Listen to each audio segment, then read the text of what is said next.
अवधूत चिंतन श्री गुरुदेव दत्त. श्री स्वामी समर्थ. तुम्हा सगळ्यांचं माझ्या चॅनलमध्ये खूप खूप मनापासून स्वागत आहे.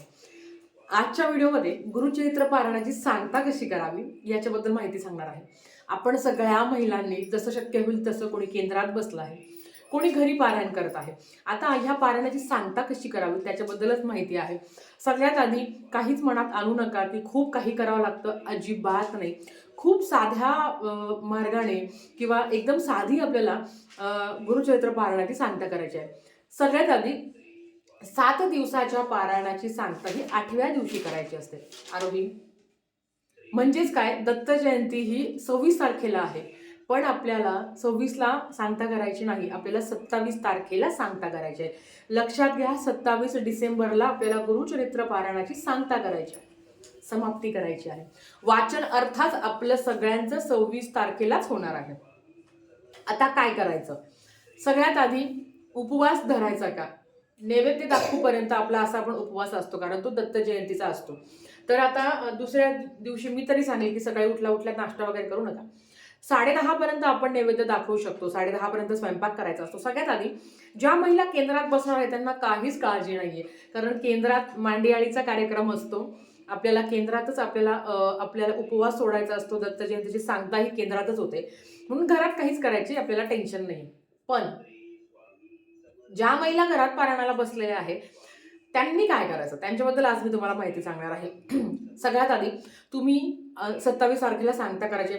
10:30 पर्यंत स्वयंपाक करून घ्या. आय नो खूप अवघड असतं ते 10:30 पर्यंत स्वयंपाक करणं. कुठेतरी ती पण एक आपला परीक्षा बघितली जाते. स्वयंपाकाला काय करायचं? वरण भात, भाजी पोळी, घेवड्याच्या शेंगा, ज्याला श्रावणी शेंगा, घेवड्याची भाजी सगळ्यांना माहिती आहे. बऱ्याच वेळा आपल्याला असं कन्फ्युजन होतं की तर घेवड्याच्या शेंगाबाबत बऱ्याच लोकांना कन्फ्युजन होतं. तुम्ही घेवड्याची भाजी बघा, घेवड्याची भाजी दत्त महाराजांना अतिशय प्रिय आहे आणि ती नैवेद्याला असलं तर खूप चांगलं तुम्हाला मिळून जाईल. ज्याला श्रावणी शेंगा म्हणतात किंवा श्रावणी घेवडा म्हणतात किंवा घेवड्याची भाजी. आपल्याला माहिती आहे की गुरुचरित्राच्या पारायणामध्ये पण तो जो घेवडा होता तो दारिद्र्याचा घेवडा दत्त महाराजांनी तर तो उपटून काढला होता आणि त्याच्यामुळे तो जो माणूस होता, तो जो ब्राह्मण होता, त्याच्यावर चांगले दिवस आले. अर्थात त्यांची दत्त महाराजांवरची नितांत श्रद्धा होती. असो, तर मी तुम्हाला सांगणार आहे की श्रावणी शेंगा, श्रावणी घेवडा म्हणजे वालाची भाजी नाही. तुम्हाला बऱ्याच वेळा कन्फ्युजन होतं की वालाच्या शेंगा, आता माझ्याकडे श्रावणी शेंगा नाहीये, नाही तर मी तुम्हाला दाखवलं असतं. जर शक्य झालं तर मी स्क्रीनशॉट टाकेल. श्रावणी शेंगाची भाजी सगळ्यांना माहिती आहे. वालाची शेंगा नाही, वाल पापडी नाही, वालाच्या शेंगा नाही, श्रावणी शेंगा. मी तुम्हाला इथे ना स्क्रीनशॉट दिसेल, तुम्हाला समजून जाईल. तर श्रावणी शेंगा, वरण भात, कांदा लसूण टाकू नका. कुठलीही वरण भात भाजी पोळी तुम्ही दाखवू शकता, फक्त कांदा लसूण वर्ज. तुम्हाला अर्थात दत्त जयंतीचं पारायण करतात आपण, छान छान पदार्थ करतात यथाशक्ती. कुठलंही नाही, एखादं गोड शिरा केला तरी चालेल, पुरण केलं तर चालेल, असं काही नाही की ते केलंच पाहिजे. आपली शेवटी ती श्रद्धा असते की नाही बाबा मला छान छान पारायण करायचं आहे. तुमची इच्छा, तुम्ही काही पण करू शकता. हे झालं. दुसरं येतं की नैवेद्य किती दाखवायचा, नैवेद्य कसा दाखवायचा. बघा, गुरुचरित्र पारायणाला 3 नैवेद्य दाखवायचे असतात. आता 3च का, 2 का नाही, किंवा 3 आता त्याच्यात पण बऱ्याच काही कन्फ्युजन आहे, म्हणून व्हिडिओ सगळा बघा, तुम्हाला तुमच्या प्रश्नांची उत्तर मिळेल. सगळ्यात आधी 10:30च्या आरतीपर्यंत स्वयंपाक करून ठेवा, नैवेद्य काढून ठेवा. 10:30ची आरती करायची असते आपल्याला. आता 10:30ची आरती तुम्हाला जमलं तर ठीक आहे, नाही तर तुम्ही 12ची केली तरी चालते. कारण म्हणजे 12 वाजता तुम्ही 10:30ची आरती करून ठेवा. स्वयंपाक थोडाफार बाकी असेल तर तुम्ही 12 वाजता नैवेद्य दाखवला तरी चालेल, कारण 12 वाजता दत्त महाराजांचा भिक्षेचा टाईम असतो. पण 10:30ला केलं तर अतिशय उत्तम. नाही तर 12च्या आत नैवेद्य गेला पाहिजे, कारण तो त्यांचा भिक्षेचा टाईम असतो 12 ते 12:30. 12ला दाखवलं तरी चालतं. आता मेन म्हणजे नैवेद्य काय दाखवायचं ते तुम्हाला सांगितलं. नैवेद्य किती दाखवायचा. ज्यांनी ना महाराज, आता समजा हे माझं देवघर आहे म्हणूनच मी ते बसली आहे, ज्यांनी फक्त देवघराच्या समोर बसून गुरुचरित्राचं पारायण केलं आहे त्यांनी 2 नैवेद्य दाखवायचे. ज्यांनी देवघरासमोर बसून गुरुचरित्राचं पारायण केलं आहे त्यांनी 2 नैवेद्य दाखवायचे. एक असतो तो ग्रंथासाठी असतो आणि एक असतो तो फोटोसाठी असतो, महाराजांच्या फोटोसाठी असतो. आता ज्यांनी दुसरीकडे मांडणी केलेली आहे, लाईक दुसरीकडे केलं आहे, त्यांनी 3 नैवेद्य दाखवायचे. एक फोटोसाठी, एक ग्रंथासाठी आणि तिसरा येतो तो देवघरासाठी. समजलं असेल ज्यांनी आता ज्यांनी इकडे मांडणी केली आहे, समजा जर मी पारायणाला बसले असेल तर मी इकडे मांडणी केली असते, तर इकडे महाराजांचा फोटो, ग्रंथ आणि आपला देवघरातले देव यांच्यासाठी एक असे 3 नैवेद्य दाखवायचे. पण ज्यांनी फक्त देवासमोरच मांडणी केली आहे, देवघरासमोरच मांडणी आहे, तर त्यांनी संपूर्ण देवांसाठी एक नैवेद्य आणि ग्रंथांसाठी 2 नैवेद्य, असे 2 नैवेद्य आपल्याला मांडायचे. त्याच्या आधी अर्थात गाई आणि कुत्रा यांचे नैवेद्य बाजूला काढून ठेवायचे. ते छोटे छोटे चाणक्या करायच्या, त्याचे नैवेद्य त्यांना पण परिपूर्ण नैवेद्य, वरण भात भाजी पोळी जे काय करणार आहे 2 चाणक्या करा, त्यांचा तो नैवेद्य ठेवा, तो बाजूला काढा. आणि इकडे पण ग्रंथाला पण आणि देवाला पण तुम्ही 2-3 नैवेद्य काय जे असेल ते तुमच्या पद्धतीने तुम्हाला ते करायचं आहे आणि तो दाखवायचा आहे. परिपूर्ण 2 पोळ्या ठेवा, वरण भात भाजी पोळी जे काही तुम्ही करणार आहात, जे काही तुम्हाला नैवेद्याला परिपूर्ण तो नैवेद्य, पूर्ण नैवेद्य तिथे ठेवायचा. समजलं? आता तुम्ही म्हणाल ताई जर 10:30ची आरती केली तर नैवेद्य आधीच करावं लागेल, म्हणून तुम्हाला सांगते की 10:30लाच करा. नाही शक्य होत तर तुम्ही 12ची आरती करा आणि त्याच्या आधी तुम्ही नैवेद्य दाखवू शकता. असंही तुम्ही करू शकता, तुम्हाला जसं जमेल तर तसं तुम्ही करू शकता. आता येतं ते की त्या नैवेद्याचं काय करायचं. सगळ्यात आधी तुम्ही नैवेद्य खाण्याच्या आधी गाय आणि कुत्रा तुम्ही शोधा, तुम्हाला सापडेल. गाईचं खूप शॉर्टेज असतो, मी माझ्यावरनं सांगते की गाई लवकर मिळत नाही. मग तुमच्याजवळ जर गोशाळा असेल तिथे जाऊन तो नैवेद्य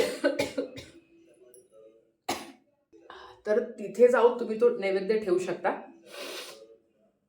तिथे तुम्ही गोशाळेत जाऊन किंवा जवळपास गाई असेल तर त्यांना नैवेद्य आधी द्या, नंतर तुम्ही घरी येऊन जेवण करू शकता. नाहीच भेटली गाय तर काय करायचं, मी तुम्हाला ते सांगेल की गाईच्या वाटेचा नैवेद्य काढून तो गोशाळेत गेला पाहिजे, गाईने येऊन खाल्लं पाहिजे किंवा कुत्र्याने पण येऊन तो नैवेद्य खाल्ला पाहिजे, याची काळजी घ्या तुम्ही. नाही शक्य झालं, खूप शोधल्या नाही सापडला तर बाजूला काढून ठेवा. आता जो नैवेद्य आपण ग्रंथाला दाखवला आहे आणि जो नैवेद्य आपण देवाला दाखवला आहे त्याचं काय करायचं. देवाचा आणि ग्रंथाचा नैवेद्य सगळ्या घरातल्यांनी खायचा. सगळे घरात जेवढे मेंबर असतील, तुमच्या घरातले जेवढे मेंबर असतील त्यांना तो सगळ्यांनी तो नैवेद्य, आधी तो नैवेद्य संपूर्ण खाऊन घ्या आणि मग नंतर बाकीचं जेवण करा. कारण खूप प्रॉब्लेम होतो, नैवेद्य इतका भरी म्हणजे थोडा जरी टाकला तो इतका भरतो ना की नंतर आपल्याला ते खावायला जात नाही. म्हणून ज्यांना इच्छा असेल, आता मी गुरुचरित्राच्या पारायणाला बसली आहे तर मी ग्रंथाचा नैवेद्य मी खाईल आणि बाकीचा जो देवाकडे 2-3 नैवेद्य दाखवला आहे ते तुम्ही घरच्यांना देताना म्हणाले तो नैवेद्य खा, मग तुम्ही बाकीचं खाऊ शकता. ते समजलं? आता जोडपं जेव घालायचं का, सगळ्यात महत्वाचं. आता मी तुम्हाला वाचून दाखवते. हा माझ्याकडे गुरुचरित्राचा ग्रंथ आहे, बरोबर. आता या ग्रंथाची सांगता पण आधी त्या जोडप्यावर तुम्हाला सांगते. इथे काय सांगितलं आहे बऱ्याच ग्रंथात, आता मी तुम्हाला माझा ग्रंथ सांगते की आपण बघा 7 दिवसाच्या सप्ताहाची 8व्या दिवशी सांगता करावी.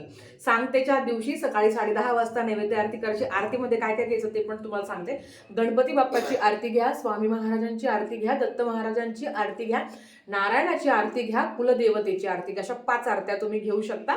आणि आरती केल्यावर मग आपण बाकीचं मग तुम्ही गायला तुम्ही नैवेद्य द्या, नंतर मग तुम्ही ग्रहण करू शकता. हे झाल्यावर ग्रंथाला गायला वगैरे नैवेद्य दिल्यावर इथे कुठेच सांगितलं नाही की तुम्ही ब्राह्मण जोडपं जेव घाला. सगळ्यात आधी तुम्ही ब्राह्मण जोडपं जेव घातलंच पाहिजे असं अजिबात नाहीये. बरेच लोक तुम्हाला सांगतात की ब्राह्मण जोडपं जेव घाला. बघा, तुम्हाला अन्नदान सगळ्यात श्रेष्ठ दान आहे. तुम्हाला ब्राह्मण जोडपं आलं तुमच्या घरी तर खूप चांगलं, त्यांना जेव घाला. पण नाही भेटलं तर काय करायचं, म्हणून तुम्हाला तो ग्रंथ वाचून दाखवला की याच्यात दिलेलं आहे की ब्राह्मण. आता बघा, बऱ्याच महिला श्रावणात गुरुचरित्राचं पारायण करतात, मग त्या ब्राह्मण जोडपं किंवा कुठलं, मी ब्राह्मणांचंच नाही बोलत आहे, तुमच्या घरात जर ब्राह्मण जोडपं जेवलं तर अतिशय उत्तम, तुम्ही खूप भाग्यवान आहात. पण नाही भेटलं तर काय करायचं, मग तुम्हाला सांगते जोडपं जेवूच घातलं पाहिजे असं नाही. आपल्या मनात इच्छा असते की अर्थात आम्ही गुरुचरित्राचं पारायण केलं आहे, आपल्या घरातून कोणीतरी जेवून गेलं पाहिजे. तुम्ही ब्राह्मण जोडप्याला जेवायला बोलवा, भेटलं तर उत्तम, नाही भेटलं तर मनात आणू नका. साधं जोडपं पण बोलवलं पाहिजे असं पण नाहीये, साध्या जोडप्याने येऊन पण जेवलंच पाहिजे असं नाहीये. ते तुमच्या घरात ब्राह्मण जोडपं जेवलं तर खूप चांगलं, बोलवून बघा आले तर खूप चांगलं, पण नाही ते आले तर मनात काहीच वाईट वाटून घेऊ नका, काहीच प्रॉब्लेम नाहीये. आणि आपल्याला वाटतं की नाही बाई ब्राह्मणने तर कुठलं तरी जोडपं जेव घातलं पाहिजे, तुमची यथाशक्ती तुम्हाला जे योग्य वाटतं ते तुम्ही करा. बट हे कंपल्सरी नाहीये की जोडपं जेव घातलंच पाहिजे, कुठलंच जोडपं जेव घातलं पाहिजे असं काय. माझं नशीब इतकं चांगलं नाही की मला एकदा पण ब्राह्मण जोडपं जेवायला भेटलं नाही. मग मी काय करायची की नाही बाई ब्राह्मण जोडपण एक तर कुठलं तरी पाहिजे. मग मी मैत्रीण वगैरे कोणाला तरी बोलवायची. मग नंतर कोणीच नव्हते येत. मग मी माझं किंवा एखादी मैत्रीण वगैरे आली तर तिला जेव घालायची. बाकी मी कधीच काही केलं नाही. पण काही वाईट पण झालं नाही. असं हे सगळ्यात महत्त्वाचं होतं. आता नैवेद्य दाखवला, आरती केली, सगळं महाराजांची प्रार्थना वगैरे सगळं जे आहे ते केलं. आता ग्रंथ हलवायचा कसा ते तुम्हाला सांगते. सगळ्यात आधी आपण ग्रंथ पाटावर चौरंगावर ठेवलेला असतो. फक्त ग्रंथ थोडासा उचलायचा. आता मी तुम्हाला उचलून दाखवते. लाईक आता मी असं पकडते. आता हा माझ्या समोर ग्रंथ आहे. थोडासा उचलायचा. जय जयकार करायचा. जय जयकार 3दा करायचं असतं. जय जयकार काय करायचं असतं? श्री स्वामी समर्थ महाराज की जय. श्री गुरुदेव दत्त. श्री त्र्यंबकेश्वर महाराज की जय. गंगा गोदावरी माता की जय. हे 2दा म्हणायचं. ग्रंथ थोडासा वरती उचलायचा. आता मी तुम्हाला दाखवते. थोडासा वरती उचलायचा, हे करायचं. 2दा जय जयकार करायचा. झालं. 3ऱ्यांदा जय जयकार करताना हा ग्रंथ आपल्या डोक्यावर ठेवायचा. श्री स्वामी समर्थ महाराज की जय.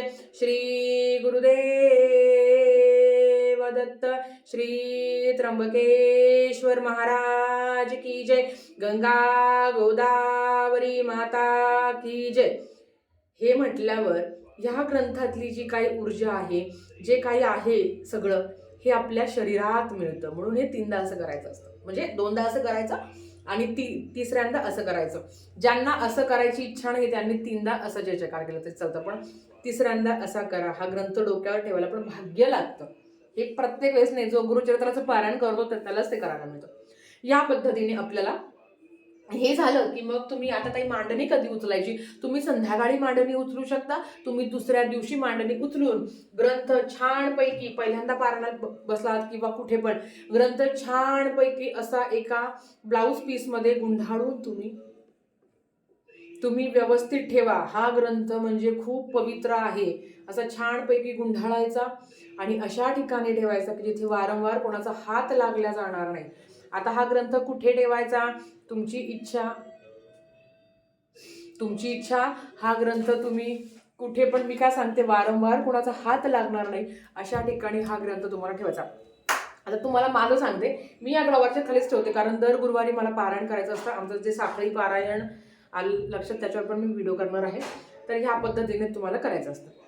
समजलं असं सांगता कशी करायची. आता दत्त जयंतीबद्दलचे उपवास वगैरे ते सगळं मी नंतर तुमच्यासोबत शेअर करेन. आजच्यासाठी फक्त इतकंच. तर झालेली सेवा महाराजांच्या चरणी मी रुजू करते आणि आजचा व्हिडिओ इथेच थांबवते. आवडला असेल तर लाईक शेअर सबस्क्राईब करा. व्हिडिओ परत तशाच एक व्हिडिओसोबत. श्री स्वामी समर्थ.